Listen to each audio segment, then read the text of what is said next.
오늘도 YBS 오신 모든 성도님들 주님의 이름으로 환영하고 또 축복합니다. 우리가 이제 계속 올 한 해 출애굽기를 가지고 YBS를 지금 하고 있는데요. 이제 끝에 다다랐습니다. 사실 지금 오늘 저희가 보게 될 성경 이제 출애굽기 36장으로 잠깐 볼 건데 내용을 보시면 아시겠지만 앞에서 우리가 봤던 내용과 똑같습니다. 우리 출애굽기 31장 1절 말씀 한 절만 보도록 하겠습니다. 출애굽기 31장 1절 말씀입니다.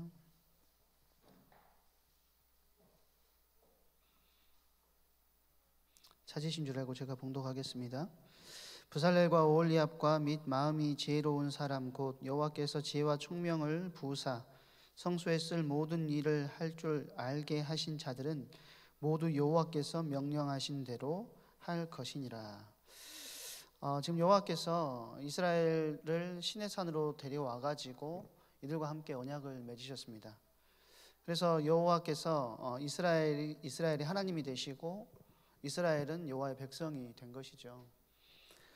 이제 결혼식의 비유로 출애굽은 설명한다라고 말씀드리고 있는데 결혼식을 올리면 신랑이 집을 준비해 가지고 신혼 부부가 한 집에서 같이 살게 되는 것처럼 여호와께서 지금 이스라엘 가운데 함께 거하시기 위해서 지금 성소를 만들라고 하시는 거예요. 그들이 나를 위해 출애굽기 25장 지금 저번에 배장현 목사가 했던 파트 내용이 21장부터 31장까지의 내용이 지금 성막에 관한 내용인데요. 근데 그 성막에 관한 내용이 지금 36장부터 40장까지 그대로, 내용은 비슷한데 사실 조금씩 다른데요. 병행 구조로 이렇게 나와 있습니다. 그래서 여러분들에게 사실 뭐가 어떻고 저떻고 이거 설명 하나하나씩 해드리기는 이미 배장현 목사가 다 했기 때문에 사실 의미가 없을 것 같고, 오늘은 그냥 큼직하게 성막이 무엇을 우리에게 말을 하는지 이것에 대해서 조금 생각을 하고 넘어갔으면 좋겠습니다. 출애굽기 25장 8절에서 9절에 보니까요, 이렇게 뭐라고 이야기하냐면 그들이 나를 위해 성소를 지어 내가 그들 가운데 머물 수 있게 하고 내가 내게 보여줄 성막의 모형과 그 모든 기구들의 모형에 따라 너희가 그대로 만들도록 하여라, 이렇게 말씀하고 계시거든요. 그러니까 하나님께서 지금 세밀하게 이렇게 만들어라 라고 하면서 설계도를 주시고 모형을 보여주셨다라는 것이죠. 하나님께서 계시해 주신 대로 지금 오늘 본문 우리가 읽었던 대로 여호와께서 지혜와 총명을 부으사 성소에 쓸 모든 일을 할 줄 알게 하신 자들, 그러니까 여호와께서 명령하신 대로 할 것이니라, 이렇게 되어 있습니다. 그러니까 주신 계시의 말씀이 오늘 36장부터 40장까지의 내용은 무슨 내용이냐면 말씀을 따라 움직이는 사람들을 통하여서 실제적으로 성취되어지는 내용이 담겨 있다는 것이죠. 그래서 출애굽기 25장부터 31장은 여호와께서 모세에게 보여주신 성소의 모형이고 36장에서 40장까지는 여호와께서 보여주신 모형에 따라 명하신 재료를 가지고 성막을 만드는 내용들이 등장을 하는 겁니다. 그래서 이제 지난주에 우리가 말씀을 함께 봤지만 이스라엘 백성들이 자기가 가지고 있는 것을 성소에 필요한 것들을 이렇게 헌물을 다 드리죠. 근데 이번 주에는 어떻게 됐냐면 너무 많이 나와가지고 이제는 그만 가져와라, 딱 맞게 나와서 이제 그만 가져오라고 말을 하고요. 성막을 본격적으로 만들기 시작하는데 출애굽기 25장부터 40장의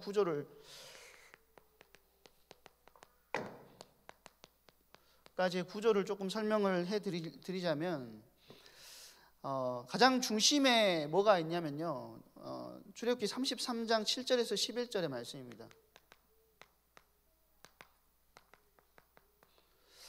이 내용이 무슨 내용이냐면요, 모세가 회막 안으로 들어가는 내용입니다.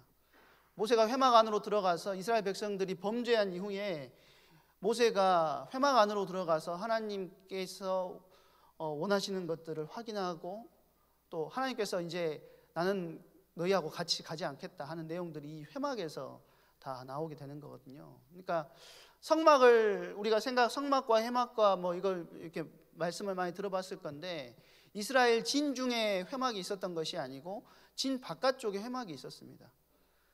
그러니까 성막과는 조금 다른 개념이에요. 성막은 이후에 만들어지는 것이고요. 회막은 진 바깥쪽에 어떤 일이 있을 때 하나님을 만나야 될 필요가 있을 때 하나님께 나아갔던 곳이 회막이었습니다. 그래서 하나님을 그 회막에서 만났어요. 이 회막을 중심으로 해서 이거를 둘러싸고 있는 내용이 뭐냐면 바로 출애굽기 22장 33절 22장 1절부터 32장 출애굽기 32장 1절부터 출애굽기 33장 6절에 나오는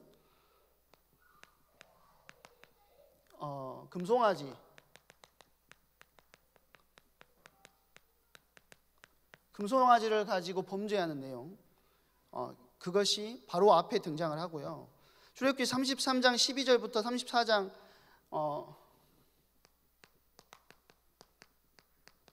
34장 35절까지가 뭐가 나오냐면 똑같이 금송아지 내용이 나오는데 여기는 회개를 하는 장면이 등장을 하는 거예요. 똑같습니다. 이게 병행 구조로 이렇게 나오는데요. 그리고 이제 그 이전에 하나님께서 모세에게 뭘 주시냐면 출애굽기 31장 18절에 보니까 모세에게 증거판을 주시죠.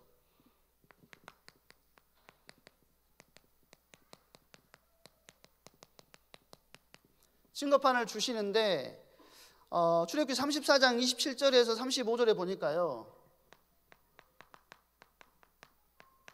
여기서는 뭐가 나오냐면 저번 주에 우리가 말씀 나눴던 것처럼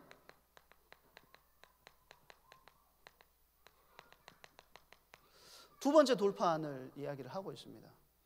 그래서 이 회막에서 하나님을 만나는 것을 기점으로 해서 병행 구조로 지금 설명을 해주고 있다는 거예요.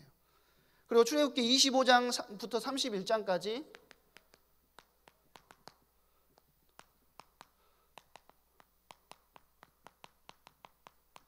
성막을 어떻게 만들 것인지 하나님께서 계시해 주고 있는 것이 등장을 하고요.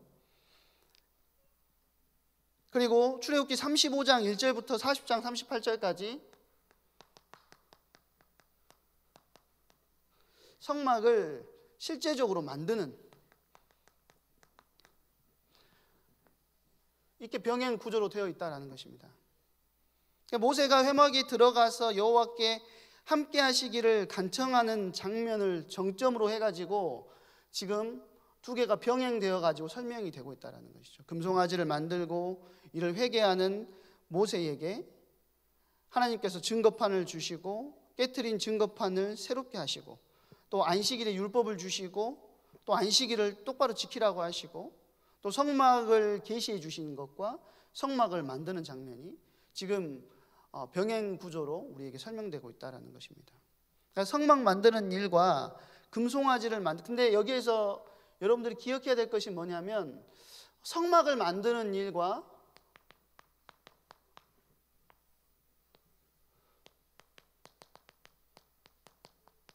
금송아지를 만드는 것이 지금 대조돼 가지고 설명되고 있는데요.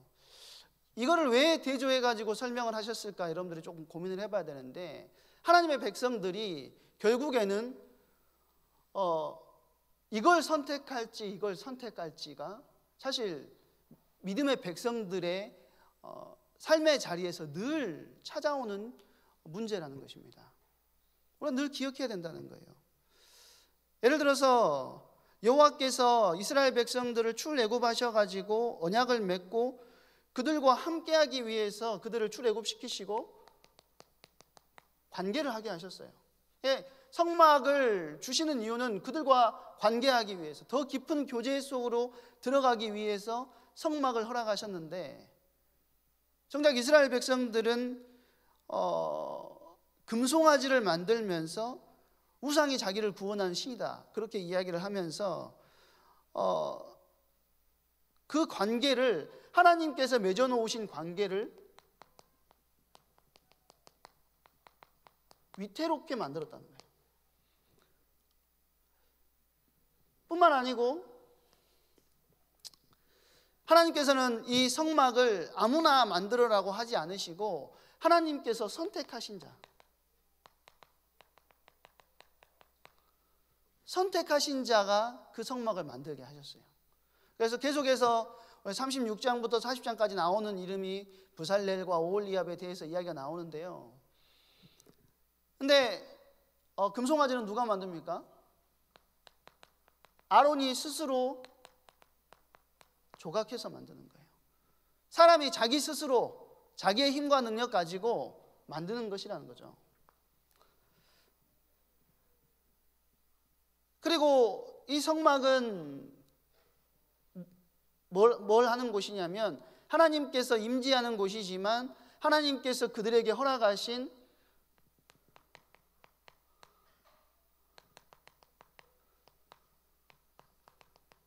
증거판, 돌판을 주시지 않습니까? 그 돌판을 보관하기 위해서 하나님께서 성막을 만들라고 하셨다면, 금송아지 사건을 통하여서 이 돌판이 어떻게 되죠?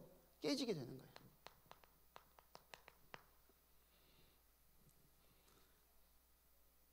그러니까 이 성막이라고 하는 그 내용의 흐름 속에 계속해서 하나님께서 이것을 통하여서 말씀하시고 원하시는 것은 뭐냐면, 그들과 함께 있기를 원하시고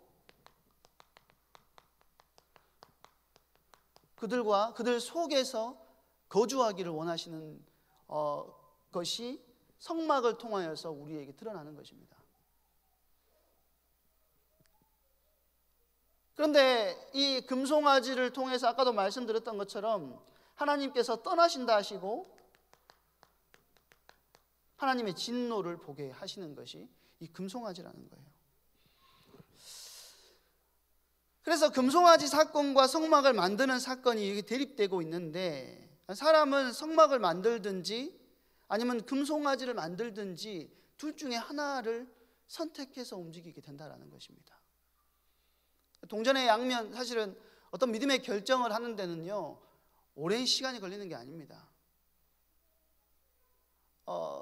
동전의 양면이 이게 어떤 결정을 하게 될 때 우리도 모르게 깊은 생각과 고민하여서 금송아지로 가게 되는 것이 아니고, 내 안에 나도 모르게 흐르고 있는 영적인 흐름 속에서 나는 성막을 결정하게 될 수도 있고 금송아지의 상태를 나는 결정하게 될 수도 있다는 것이죠. 그래서 성막의 의미 속에서 하나님께서 우리에게 원하시는 것이 무엇일까를 조금 확인해 봐야 되겠는데요. 성막은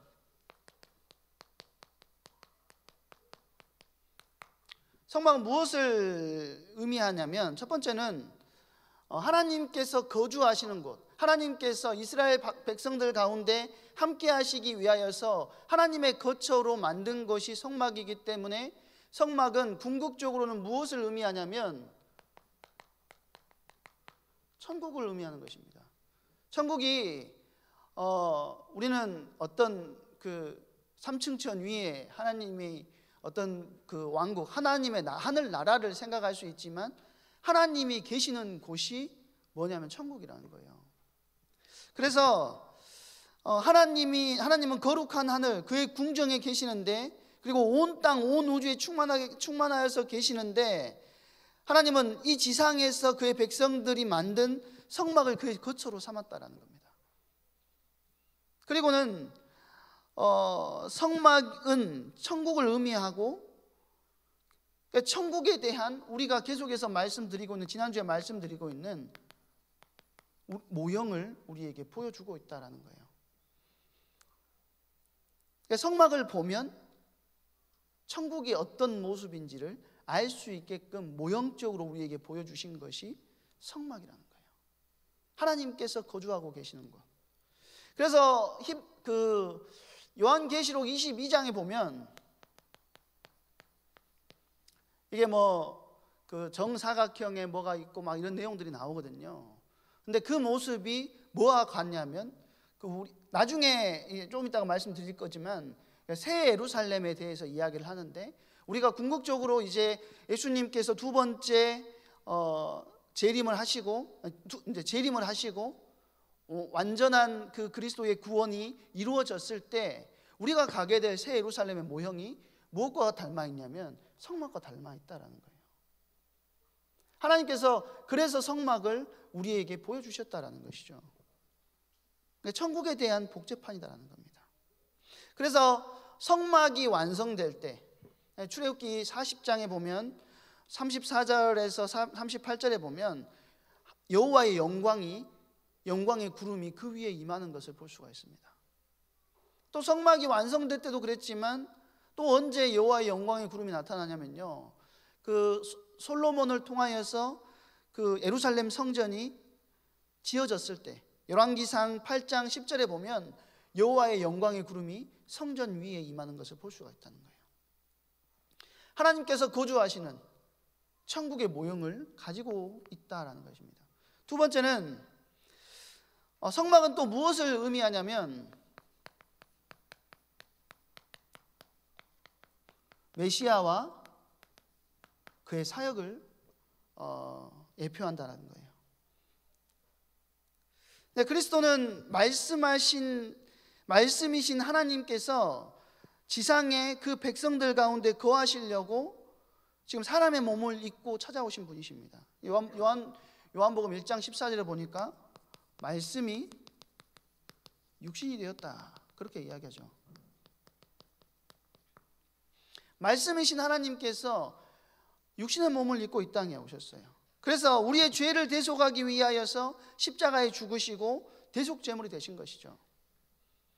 이제 예수님께서 죽으실 때 성전의 휘장이 갈라져 가지고 성소와 지성소를 가로막고 있던 그 막이 사라져 버리는 것이죠. 이게 무엇을 의미하냐면 그리스도께서 성막은 그리스도의 모형으로 우리에게 허락하신 거라는 거예요. 그리스도의 몸이 찢김을 당할 때 성막에 지성소와 성소를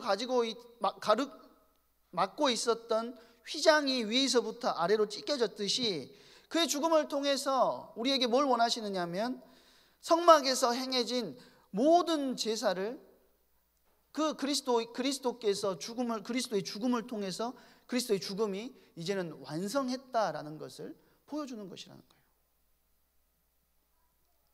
그래서 히브리서 9장 12절에 보니까요, 뭐라고 이야기를 하냐면 염소와 송아지의 피로 아니하고 오직 자기의 피로 영원한 속죄를 이루사 단번에 성소에 들어가셨느니라. 그러니까 예수 그리스도의 메시아이심과 그의 사역을 뭐를 통해서 드러내시냐? 성막을 통해서 우리에게 보여주셨다라는 거예요. 우리가 이제 그렇게 생각할 수 있잖아요. 성막에서 뭘 드리죠? 제사를 드리잖아요.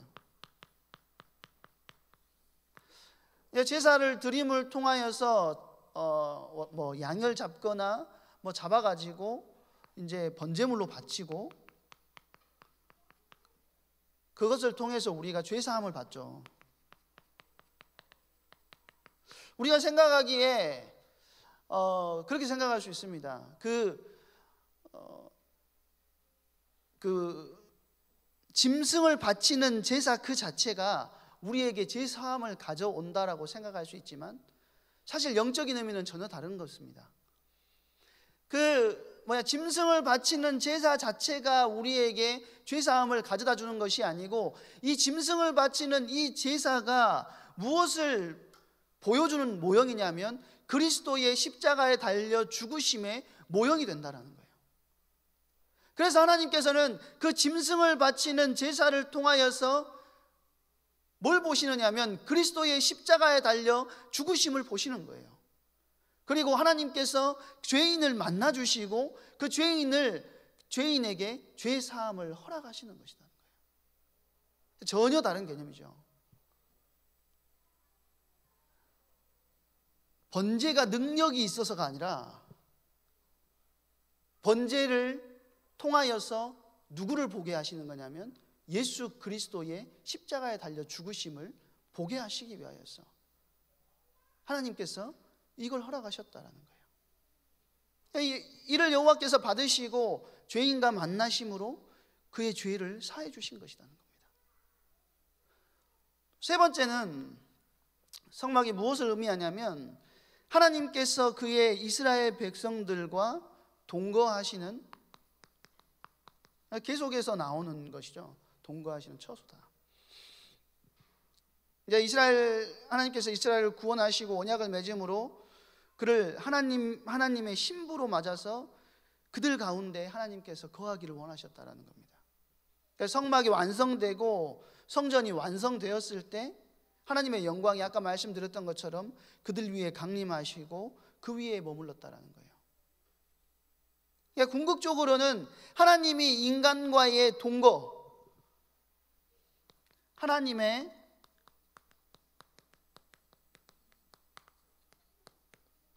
인간과의 동거를 드러내는데 이것이 우리에게 실제적으로 성취된 것이 어디냐면 바로 예수 그리스도를 통해서, 예수 그리스도께서 육신의 몸을 입고 이 땅에 오셔서 죄인된 인간과 함께 하심을 통하여서 이것이 모형이 아니고 성취되게 됐다는 거예요. 뿐만 아니고 그 그리스도께서 죽으시고 부활하셔서 승천하심을 통하여 우리에게 뭘 보내주시냐면 성령을 보내주심으로 지금 이 시대를 살고 있는 저와 여러분, 예수님 시대가 아니고 이 시대를 살고 있는 저와 여러분도 어떻게 할 수 있게 하셨냐면 주님과 함께하는 성령께서 동거하시는, 우리 안에 거하시는 것을 실제로 체험할 수 있도록 길을 열어주셨다는 것입니다. 이제 하나님께서 성령으로 우리 가운데 오셔서 우리와 함께 하시는 것이라는 거예요. 또 네 번째로 이 성소가 무엇을 의미하느냐? 이 성소는요, 성막은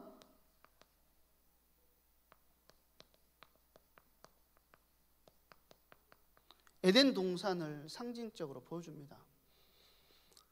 무슨 에덴 동산이냐라고 생각할 수가 있겠지만 에덴 동산은 여호와께서 아담과 하와를 직접 만나셨던 특별한 장소였다라는 거예요.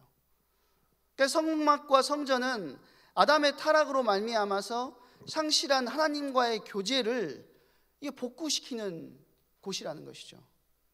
그래서 아직 온전한 것이 아니었지만 이게 누구를 통해서 온전해질 수 있느냐? 바로 그리스도를 통해서 온전해질 수 있게 된다는 것입니다.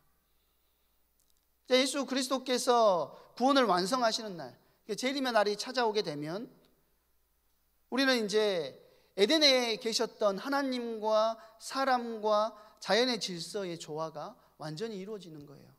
회복이 되는 겁니다. 그래서 자연이 파괴되는 것이, 우리는 인간이 자연을 함부로 써서 자연이 파괴되는 것일 수 있지만 영적인 의미는 어떤 의미를 가지고 있냐면요, 하나님과 인간과 관계가 깨짐으로 인해서 인간과 자연과의 관계도 완전히 깨져버렸다라는 거예요. 그런데 그 모든 관계의 회복이 어디에서? 에덴 동산 안에서 이루어지고 그리스도의 재림을 통하여서 이 땅에 하나님께서 원하시는 완성된 하나님의 나라가 임하게 될 때 그곳이 에덴의 축복을 누리게 되는, 그래서 하나님과 인간과 자연이 완전한 관계가 회복되어지는 중요한 응답을 우리가 누릴 수 있게 된다는 것이죠. 그리고 다섯 번째로 성막이 무엇을 의미하느냐? 성막은 거룩하신 하나님께 이스라엘의 부정함이 접촉하지 못하도록 뭐 하는 것이냐면 분리시키는 것에 목적을 또 두고 있습니다. 그래서 뭐 휘장이 성소와 지성소를 분리하고, 또 둘째 휘장은 성소를 성막 뜰로부터 분리를 시킵니다. 그렇죠? 그리고 성막 뜰 안에는 포장으로 이루어진 울타리가 이렇게 있었는데요, 이 울타리를 통해서 이스라엘 백성은 성막 뜰로부터 분리가 되는 거예요. 그래서 심지어는 은으로 만들어진 그 받침들이 성막 전체를 떠받치고 있어가지고 성막의 어떤 부분도 땅과 실제로는 접촉하지가 않습니다. 성막의 어떤 부분도 땅과 접촉되는 부분이 없어요.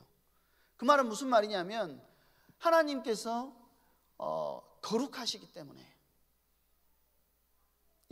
이스라엘과 함께 하시고 그들 중에 거하시지만 이방인들과 이스라엘과 분리하고 이방인들과 분리시키는 격리를 상징하고 있다는 거예요. 여섯 번째로 성막은 또 무엇을 의미하느냐? 하나님의 백성을 상징하는 겁니다.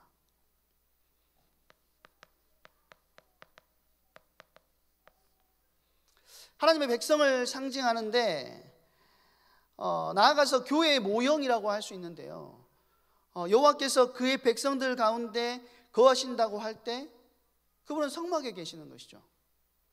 그래서 성막은 여호와의 백성, 누구를 가리키냐면 이스라엘을 가리키는 거예요.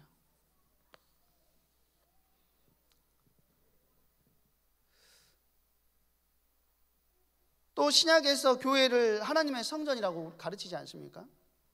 너희는 너희가 하나님의 성전인 것과 하나님의 성령이 너희 안에 계시는 것을 알지 못하느냐. 고린도서 3장 16절에서 그렇게 말을 하죠. 또 베드로전서 2장 5절에 보면 너희도 산돌같이 신령한 집으로 세워지고 예수 그리스도로 말미암아 하나님이 기쁘게 받으실 신령한 제사를 드릴 거룩한 제사장이 될지니라. 뭐라고요? 산돌같이 신령한 집으로 세워지고.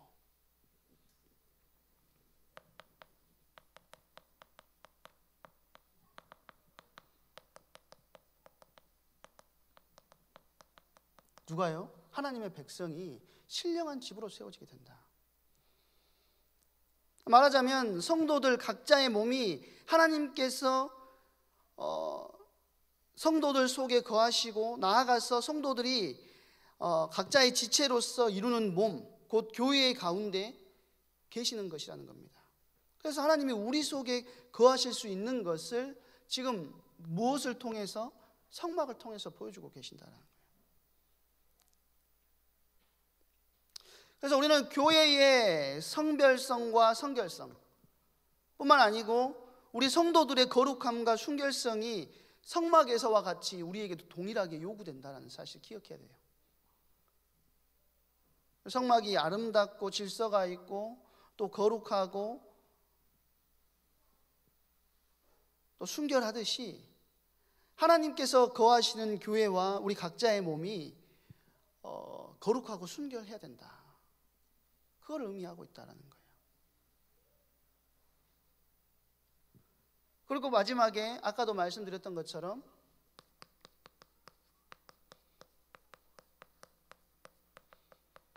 성막이 궁극적으로 나타나는 것은 하나님이 인간과 장차 함께 거하실 궁극적인 처소인 새 예루살렘을 가리킨다는 거예요.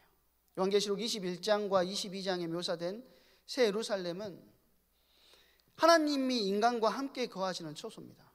그래서 계시록 21장 3절에 보니까요, 내가 들으니 보좌에서 큰 음성이 나서 이르되 보라 하나님의 장막이 사람들과 함께 있음에 하나님이 그들과 함께 계시리니 그들은 하나님의 백성이 되고 하나님은 친히 그들과 함께 계셔서. 그러니까 새 예루살렘에 대해서 이야기를 하고 있는데 거기를 뭐라고 지금 그림을 그리고 있냐면 하나님의 장막이 그들과 함께 있다라고 표현하고 있어요. 그리고 계시록 21장 16절에도 보면은요, 새 예루살렘은 천상의 도성으로 지성소처럼 정육면체의 모양을 가지고 있고, 이것은 그 최후의 성막 내지는 성전이라는 것을 우리에게 보여주고 있다는 거예요. 그러니까 결국 뭘 나타내느냐? 성막은 새 예루살렘, 우리가 주님과 함께하게 될 새 예루살렘의 모습을 보여주고 있다는 겁니다. 우리 늘 금길에 막 이렇게 독사굴에 손 놓고 장난쳐도 울지 않는 그것만 생각하는데, 성막을 보면 뭘 볼 수 있냐면 우리가 장차 가게 될 새 예루살렘을 확인할 수 있게 된다는 것이죠. 그래서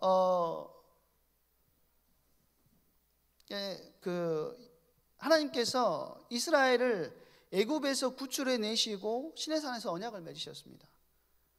성경은 이 시내산 언약을 여호와 하나님과 이스라엘 사이의 결혼이다 라고 제가 계속 말씀드리죠. 그래서 하나님과 이스라엘의 언약은 하나님의 이스라엘 선택에 대한 법적 구속력을 갖게 되는 거예요. 하나님께서 내가 그냥 언약을 맺었기 때문에 이제는 내 백성이 이런 수준이 아니고 서로에 대한 법적인 구속력을 가지게 되는 겁니다. 부부가 결혼을 하고 도장을 찍고 이제 물론 법적인 그거를 해야 되지만, 나중에 법적인 그걸 해야 되지만 성혼 선언을 하잖아요. 앞에서 성혼 선언을 하게 되면 서로에게 법적인 구속력을 갖게 되는 거예요. 결혼한 부부는 동거에 들어가서 한 가정을 이루게 되고, 하나님도 이스라엘과 언약을 맺은 후에 이스라엘과 동거하기 위해서 지금 성막을 만들려고 하시는 거예요. 그래서 본문 36장에서 40장까지의 내용은 그걸 왜 기록하셨냐면, 사실은 하나님께서 주신 말씀, 계시가 어떻게 성취되는지를 보여주는 거예요. 그래서 하나님의 지시와 하나님께서 보여주신 모형대로 정확하게 만들어져야 됐다는 거예요. 하나님께서 설계도를 주시고 그것대로 정확하게 만들 수 있는 사람들을 부르심과 동시에 또 그들에게 뭘 주셨냐면 할 수 있는 능력을 주십니다. 그래서 하나님은 상세하게 설계도와 재료들을 모세에게 계시하시고 하나님의 계시에 따라서 정확하게 성막을 만들게 하는 것이죠. 성막은 여호와께서 그의 백성들 가운데 거하시는 거예요. 신약 성경의 가르침을 보면 모든 것은 궁극적으로 뭘 가르치냐면 그리스도를 예표하는 모형이 된다는 거예요. 예를 들어서 그리스도는 우리 인간들과 함께 하시기 위해서 이 땅에 그의 성막을 펴신 하나님이십니다. 이 말이 좀 어렵습니까? 그리스도 자신이 성막이 되셔서 성막의 구조나 기능 자체가 그리스도의 모형이 될 뿐만 아니고 성막에서 드려지는 제사, 제물, 심지어 제사를 집행하는 대제사장까지도 그리스도의 모형이 된다는 거예요. 그래서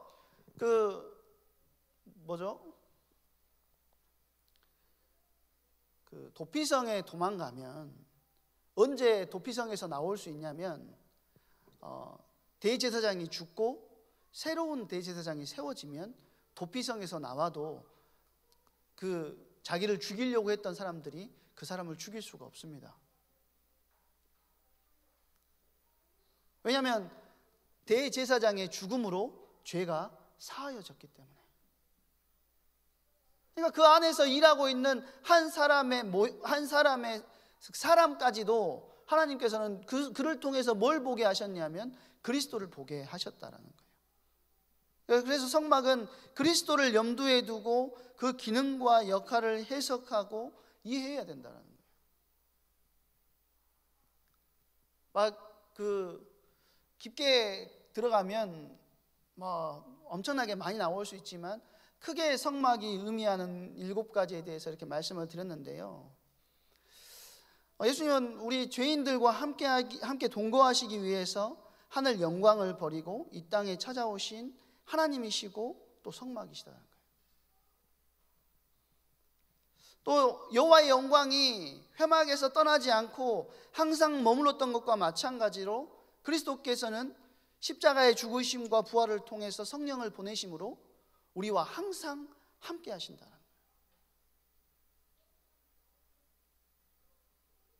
그리고 성막 위에 구름이 이스라엘의 여정을 인도했던 것처럼 마찬가지로 성령께서 우리를 인도하셔서 궁극적으로는 하나님께서 약속하신 새하늘과 새 땅으로 우리를 인도해 나가신다라는 것입니다. 성막은 그리스도의 모형일 뿐만 아니고 우리 성도들 자신이에요. 성막은 하나님이 거하시는 곳인데 아까도 말씀드렸다시피 말씀이신 하나님께서 그의 백성들과 함께하기 위해서 육신의 몸을 입고 이 땅에 오셨고 또 우리와 함께 거하시기 때문에 하나님께서 거하시는 곳이 성막이라면 우리가 바로 성막이 된다는 거예요. 그래서 고린도후서 6장 16절에 바울이 뭐라고 이야기하냐면 하나님의 성전과 우상이 어찌 일치가 되리요? 우리가 살아계신 하나님의 성전이라. 이와 같이 하나님께서 이르시되 내가 그들 가운데 거하며 두루 행하여 나는 그들의 하나님이 되고 그들은 나의 백성이 되리라. 하나님께서 우리를 성막 삼아주셨다. 성전 삼아주셨다는 말은 동일하게 우리가 성막 삼음을 받았다라는 것입니다. 그래서 우리가 거룩해야 할 이유, 하나님의 백성이 거룩해야 될 이유는 우리가 도덕적으로 윤리적으로 거룩한 그 거룩을 넘어서서 우리가 거룩해야 될 이유는 뭐냐면 우리 자신이 하나님께서 거하시는 성막이고 성전이기 때문이라는 거예요. 또 우리가 하나님의 제사장이라는 사실을 또한 잊으면 안 된다는 것입니다. 하나님께서 브살렐과 오홀리압을 자기가 할 수 있는 대로 성막을 만드는 일에 사용하셨듯이 하나님은 저와 여러분을 하나님의 제사장으로 부르셨다는 거예요. 목사들만 제사장이 아니고 출애굽기 19장 3절에 하나님께서 이스라엘 백성들을 출애굽시킬 때 벌써 뭐라고 이야기를 하셨냐면 너희가 내게 대하여 제사장 나라가 되며 거룩한 백성이 되리라. 하나님께서 우리를 하나님의 자녀들을 제사장 나라로 거룩한 백성으로 불러주셨고 그것을 인용해서 베드로가 한 말이 뭐냐면 베드로전서 2장 5절에 보니까요 2장 9절에 보니까요 너희는 택하신 족속이요 왕같은 제사장이요 그의 소유된.